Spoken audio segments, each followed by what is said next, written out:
Branding is probably a great way of manifesting the culture, but it's going to sustain only when there is no think say do gap.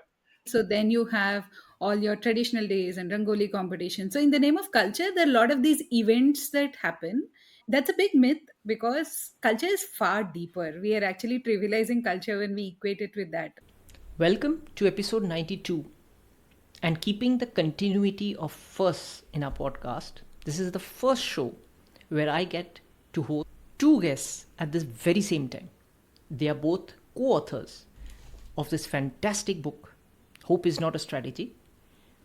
So, ladies first, Sirisha, you spent 13 years with Cognizant and you are a fellow in leadership and management from Carnegie Mellon. So, tell us more about that. Hi, Kaushik. So this happened in 2015. Government of India gives 14 people every year across industries a fellowship. It's called Nehru Fulbright Scholarship. And that's how I went to Carnegie Mellon to do my fellowship in leadership and management. There were 14 of us who go from India, and there are 14 people who come globally. The cohort of 28 actually work on different areas, and we have professors from all over the world actually coming and teaching us in the first 6 weeks. And then we were supposed to be working on our projects with our faculty guides, depending on who we want to work with. During that fellowship was when I did my internship with Zappos. That's where I actually started realizing the importance given to culture building and how hard they work to build culture. And that you would see in most of the fast growing companies in the US. And that is when 2015, 2016 was when this whole idea of working on this framework started, and it took us about 7 years to actually get it to where it is. Wow. So now moving on to Harish. I have known you for about 2 decades now. You were, of course, my senior in MDI, which explains the reason I'm wearing this special shirt today. And of course, you co authored this book, basically, that hope is not a strategy. What exactly inspired you to write this book? And why do you believe that alignment is so critical? First of all, thanks for actually having us on the podcast. So you listened to what Sirisha's journey was after her Fulbright fellowship. So in parallel, there was another journey going on for me where I had already co-founded Choose to Think with Ramanan, and we were working with companies, GCCs, on building a culture of innovation and entrepreneurship in the India offices. What we realized was that it was extremely important for the entire leadership team in India to be aligned on the kind of culture that they were trying to build. It can't be the whim or fancy of one person who says that, yes, I want to build a culture of innovation. If that vision is not shared by everyone in the leadership team here, though they may be reporting to functional leaders in the global headquarters, they need to be aligned on why they want to build that culture of innovation in the India site, which is going to be like a separate entity within the larger global company. So we actually had Mhm. first hand experience of the challenges of lack of alignment. A lot of people end up hoping that, yeah, we've hired the best people, or we've hired all these people from one particular company, so everything is going to work. It doesn't happen like that. That's the reason why we call it hope is not a strategy. A lot of times, this whole notion of alignment is left to just hope, but it doesn't happen like that. You need to be very deliberate about it, and hope per se is not a bad thing. It's a great thing. Everyone needs to have hope. I think it's a very fundamental thing for all humans. Shawshank Redemption, the whole movie is all about hope. So there's Yes. nothing wrong with hope. What we beg to differ on is that hope alone is not enough, right? Hope needs to be followed up with a strategy. You need to actually be very deliberate about it, both in terms of building alignment on the kind of culture that you want to have and then sustaining it. A side note is that our son had actually suggested this title because of something that he was having very strong opinions on. So we said, why not? This fits the title of the book. I think it's a fantastic name. One of the concepts that really fascinated me here was the DRF, as you called it, or the Dilemma Resolution Framework. So, could you just explain a little more about it as to how it will help leaders make deliberate cultural decisions and why that's essential for, let's say, scaling companies? Sure. So before getting into the DRF part of it, right, I'll probably briefly talk about what we define as culture. There are a zillion definitions out there. So we define culture as how people behave when nobody's watching. Right Yes. now, culture has to be articulated clearly. It's about the way you talk to people. It's about the way you handle conflicts. It's about the way you make decisions. So culture is all about how you behave in each of these scenarios that defines the culture of that workplace. So we say that culture is a collection of a set of dilemmas. And why we call it dilemmas is because there's nothing right or wrong. What works for one company may not work for another company. So it's a choice between two rights. And what you choose depends on what is the nature of your organization, what do you want to achieve at the end of it, and what is the kind of organization that you want to build.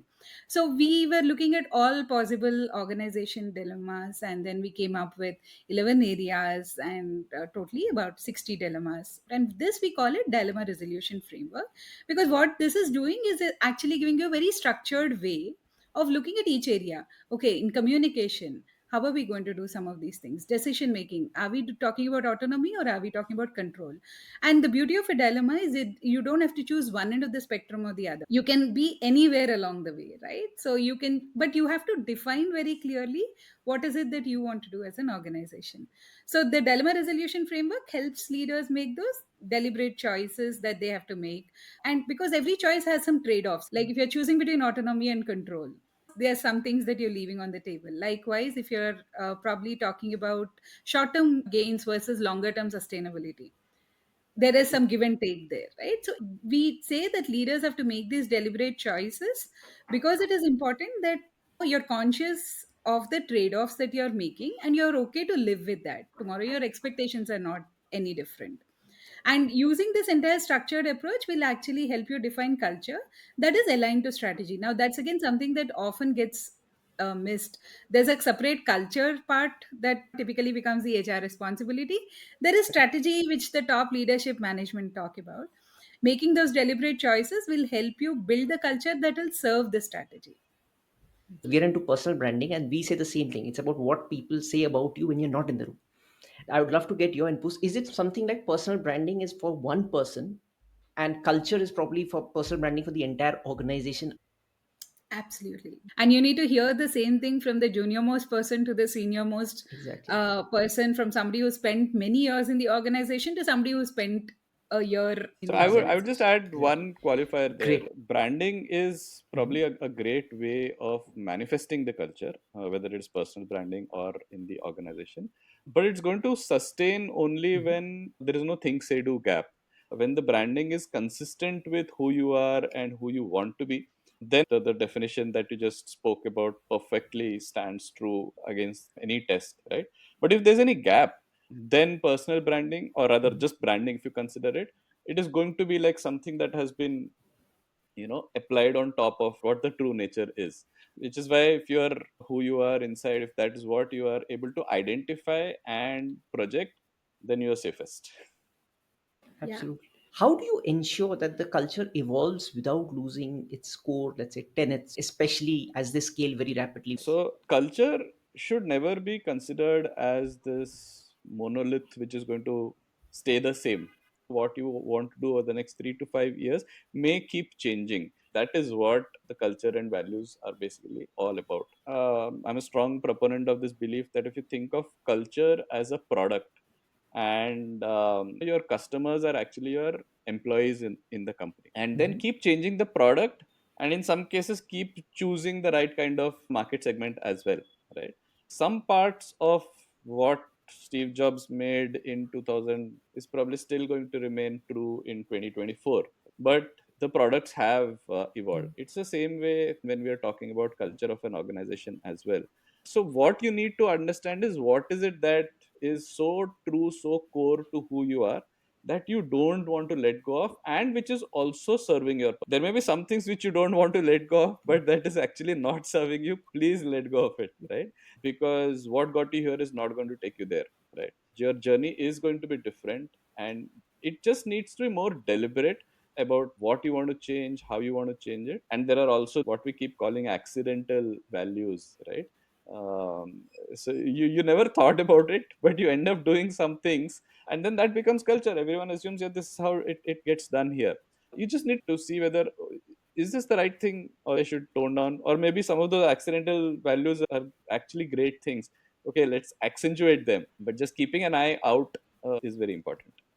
I remember having this discussion with you about 3, 4 years ago, and you mentioned that I was more focused on immediate growth. This is something that's very, very common. So, what were the insights that you feel that will help founders balance their short term wins with long term Right. cultural So I think alignment? first of all, we should be very clear and be pragmatic that short term goals are not something which is wrong or bad.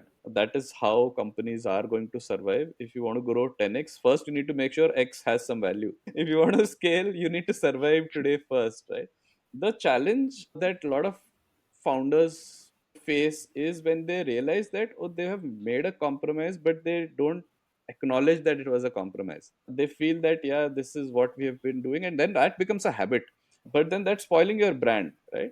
And that's where the role of the CEO or the main founder needs to keep looking at this short term and long term view, because all others are going to be so deeply engrossed in meeting those immediate goals, and they should not be looking at what's the longer term picture. And that's tough, but that's what a CEO signs up for. So, Sirisha, in your experience, what are the biggest myths that you've actually seen about culture that founders very often hold? And how does your book aim to debunk them? Yeah, there are a lot of myths. Okay. So, one is culture is about employee happiness. That translates to fun. So, then you have all your traditional days and Rangoli competition. So, in the name of culture, there are a lot of these events that happen. That's a big myth because culture is far deeper. We are actually trivializing culture when we equate it with that. Culture is far deeper. It is actually defining where do we want to go and how do we want to get there. Everything from performance to innovation, everything will actually depend on how you define the culture, and that clarity results in true happiness and satisfaction for the employees. Second myth, it's all about perks and benefits. In the name of culture, you give perks and benefits, again it ties back to employees becoming very happy. The third big myth is culture will evolve on its own. Think of organizations which are growing fast. You start hiring a lot of middle managers. Now, all these middle managers are coming from other organizations. So they have some level of baggage. Now, when they come into this organization, if there is nothing that is core to this organization in terms of its culture, suddenly you will see a lot of inconsistencies in the organization. There'll be silos created. There'll be pockets of places where people are happy. And suddenly the repercussion that companies see is, oh, people working under this leader don't stick around for too long, right? That is because you have let the culture evolve and you didn't make it a very deliberate choice or decision. Another big one is culture is HR agenda. Culture is always a founder's agenda because the kind of company that you want to build is a choice the founders, the core leadership team is deliberately making. Another myth that culture doesn't require any maintenance. So you define once, it is over. You create this nicely designed plaque, we put it in the front office, and we're done. We have our values. There's a whole lot of things that go after that in terms of actually reinforcing the culture and bringing that culture to life. So it doesn't end with a definition, it requires a lot of active management. I have quite a few HR people also in my network. I've had them on the show as well. The culture in each silo will be different. In many of the startups as well, you will find that probably the technical team will be a little more relaxed, but when it comes to the sales front, don't care, I need the results to happen, things like that. Especially with sales, it's a very delicate balance that you need to hit. So, how do you do this? Roles are going to be different. The way different functions work in an organization is going to be very different. But the fundamental crux of how things work in the organization could still remain the same. For instance, if somebody is talking about customer centricity, both the technical team, which is there doing back end delivery, is going to be making all decisions revolving around the customer. Every decision the salesperson is making is revolving around the customer. At some point, there are times when both these teams interact, right? Like the sales sets the expectation that customer needs this by this particular period, and this is what the customers agreed. Now, even though the technical team has a whole lot of things, because customer centricity is something that you all understand, you come to that common understanding that okay, this is what is required. Now, if we don't have bandwidth right now, how do we change our priorities, because this is what has been committed to the customer. So functioning of different teams could be very different, the style of working, the job nature could be very different, but defining that culture, saying customer delight is extremely important, candor in the organization, let's say, is a value that you choose for your company, then openly talking about what is going wrong, what is not working. It could be the technical team going back to the sales team and saying, hey, you're making promises we can't live up to. Because culture of candor, if you actually bring it to life, it teaches you to give feedback and also receive feedback. These core fundamental is what defines your culture, and if you set that right, different teams, irrespective of their job nature, can work together. Well said. So, Harish, for companies that are especially at the 0 to 1 stage, culture might feel a little too abstract and probably very low on their priority list. But what many founders, especially first time founders, don't realize is that it's very important to assess their current culture and then determine if it's aligned with their long term strategy. When the companies are small, right, usually 0 to 1, I feel a lot of times actually there is no challenge with alignment. A lot of times it is not by design, it is by accident. Teams are smaller, sales, development, marketing, everyone is sitting together. They're sitting very closely with the founder, CEO. They are actually participating in all low level design discussions. They're closely knit. So everyone is aligned. Everyone knows that this is what needs to happen. The reason why it's much easier to build alignment and great culture in a sports team is because you max have 25 people in a squad, right? But 50, 60 people, the founder is involved in hiring. So everything is very nice. As you start adding more people, you want to now scale, you want to systematize. That's when you'll start hiring those middle managers from other companies. The first thing that the founder feels is, oh, I'm spending too much time in recruitment, so let me get a recruitment manager, and has not translated everything in his or Correct. her mind to that person. So now that person is, with the best of intentions but not having enough information, is trying to go and hire somebody who meets the requirement that the founder had.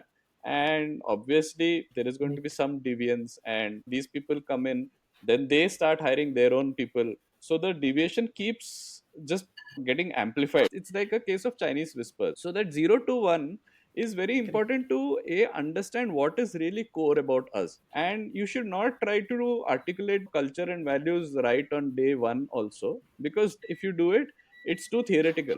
So having that Correct. utopian plan of this is how we are going to be, which has not stood the test of time, is also not very practical. So when you're hiring someone, it's important to actually see whether these people fit into the organization, right? Which is what people call it culture fitment, but it is never done to the extent that it needs to be done, because you're setting up that person for success only when that person is culturally aligned. All the other skills can be learned, and that's when I go back to that point that it's never HR's responsibility, nor is it founder's responsibility.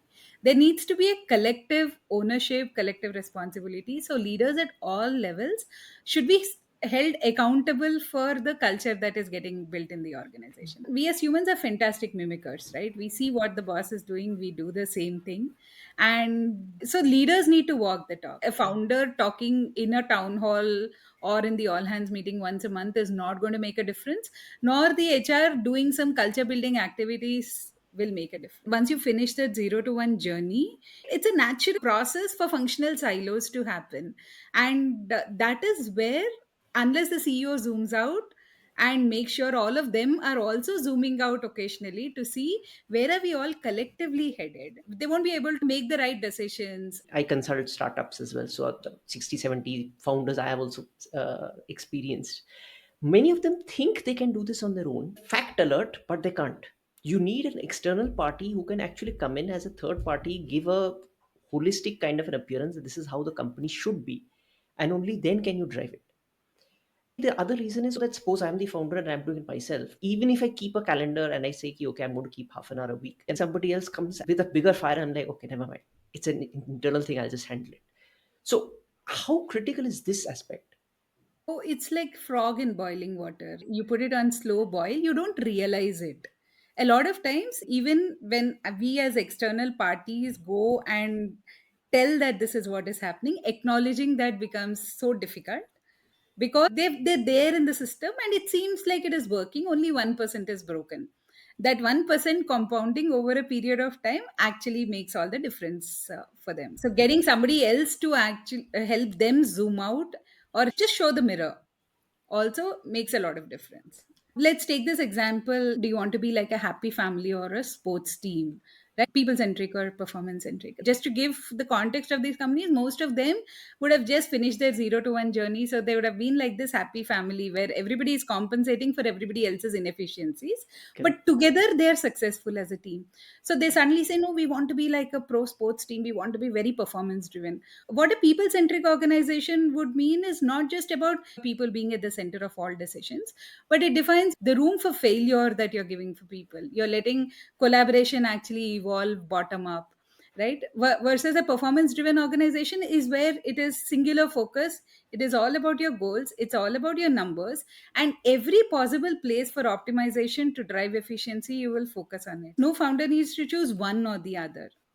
But we say that, okay, you are here right now, probably you are a heavily people centric organization. How much do you want to get towards the performance spectrum where doesn't disturb the natural rhythm that you have built in the organization, and make sure that people are comfortable yet you are getting results? It's Yeah, so I always think a think, say, it's a do very gap. critical. You have read the Netflix and HubSpot culture code, so it feels like, yeah, that's what we want to emulate. But what you are saying is what appeals to the new joinee for them to accept your offer.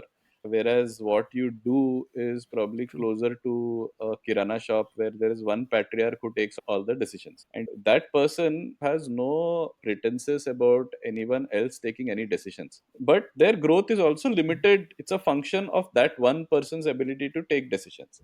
But in most other companies that you're talking about, you want the company to grow much faster than that one founder's capability. So then you need to give them autonomy. You should know what you are trying to do, and B, it has to be communicated, and everyone needs to understand this transition and change. And that's where that think, say, do gap cannot exist. Amazon's leadership principles have been perfected after decades. They iterated so many times and then finally managed to get to these leadership principles. But I can't just go and take those principles and say, yeah, now from tomorrow we're using that. I think it's also a lot to do with candor. You should also be in a position to accept that candor. So there will be many people who will come into your organization, give you very good inputs, but if it's not something that suits you, you probably will just ignore it and probably even claim that the Yeah, person is not a cultural that fit. that's the laziest excuse that you can come up Yeah, with, right? exactly. Even within families, there are tons of tussles. So let's say a second generation or a third generation founder, like let's say the Haldiram Bikaner. How hard is it to really break away from previous generation, which has set up the entire base, set the company, and then to try and do something new and innovative? So think of it this way: they actually have knowledge of what has worked for them. Now the question is that to be treated as knowledge and intelligence, or is that a baggage, right? Because they know what is definitely going to work for them because that has worked for a couple of generations. They're also in an industry where the tastes may be changing, but the fundamental nature of that entire business, whether it is production and how it is to be delivered. Yes, today you have quick commerce, maybe earlier they just had kirana stores or whatever. Now you want to do something different. um, Given that, what part of what has worked for me in the past do I retain, what is really useful for me, and what is it that I need to add? The challenge is in assuming, or rather not understanding, what is that core part and what is it that worked for my previous journey. If I take that as this is something which I always have to be like this, then it becomes a baggage. That's when you need to also understand this new change that you want to bring. Is that a real warranted change, or is it just a change because someone new has come in and wants to stamp his or her authority on the business? If it's good for the organization, people will evolve. There are companies which have survived for thousands of years. There are Japanese stores and organizations which have been around some from 600 700 AD. So companies work, organizations can last for centuries, right? Yes. So, Sirisha, I started my career with Wipro, and this was 2005. And in fact, it's the first and only card that I have seen till date where the cultural values were printed at the back of the visiting card. And I have seen so many startups and founders simply copy paste these values. So, what's your take on the tap of fancy values? This happens a lot. We have people coming and asking us, just give us a set of values. Or people say, oh, we've copied the Google values because we want to be in that space. Now, a small IT services company with 80 people in India copying Google values is all aspirational values, because you really can't provide what the other company does. Like if they say that you have freedom for innovation and here you're fighting for billability, so you cannot copy values, and copying any of those values don't work, because like we were speaking about earlier, all of this has to translate into living them. As part of this entire dilemma conversations that we have with organizations and their leadership teams, what is very important for them automatically emerges. So when you're talking about execution dilemmas to a leadership team, right, you will figure that, oh, they focus a lot on quality. Speed is secondary. Now, speed versus quality is a standard dilemma in every organization, you will see. Right? But being super focused on consistent quality could be a value. And there are a lot of places where we have seen where they have three, four core values, but you wake any of their employees from sleep and ask them what are the values, they can talk about it, because they know that's what they're living and breathing. It's not about having lofty values, it's not about having a whole long list of values. I remember we met one company where they had some 17 values, and we were actually asking them, why don't you add these also? We generally showed them another 10. They said, yeah, I think we can add those also. So the whole idea is, it's not about words, right? You can't live more than three or four core values. So pick and choose what works for you. What do you want to stand for? I think is a very important thing. My last question to both of you: what would be your favorite takeaway that you want founders to get from this book? Culture and alignment are foundational. You cannot leave that to chance, and it has to be very, very deliberate. Alignment is actually what bridges strategy and culture. Right? Having great strategy, having great culture won't work unless you align all your people. So, which means everybody needs to know how what they are doing is contributing to the bigger picture. I'll draw upon Harish? the line from one of those ads, right? Apni akal lagao. So do what works for you. You be you is, I think, the most important thing for me when it comes to culture. Don't try to just copy something from somewhere. Just because it worked for someone else doesn't mean it's going to work for you. I play tennis. Is it my aspiration to become the best player in my society, or in my city, or in the state, or I want to go and play against Roger Federer in a Grand Slam? Each journey requires different things. So first decide what is the journey, what is Absolutely. required for that journey, and then do that. I can't be putting in the effort that takes me to be the best player in the society and keep expecting I should be getting a chance to play against Federer. They're completely different True. journeys. Don't feel bad about it as well. I absolutely love the book, and I genuinely think it's a must read for any founder, from the title to the content. So thanks once again for having come down on the show. Thank you so much, Thanks Kaushik, a for lot, having Kaushik. I think us. it's a great Yes. opportunity. One sort of a target that I had set for myself was that between the three of us, we should not be using the phrase culture eats strategy for breakfast. And it's 1 hour, 26 minutes, and we've managed to not do that. We So, managed. yes, great win for all three of us.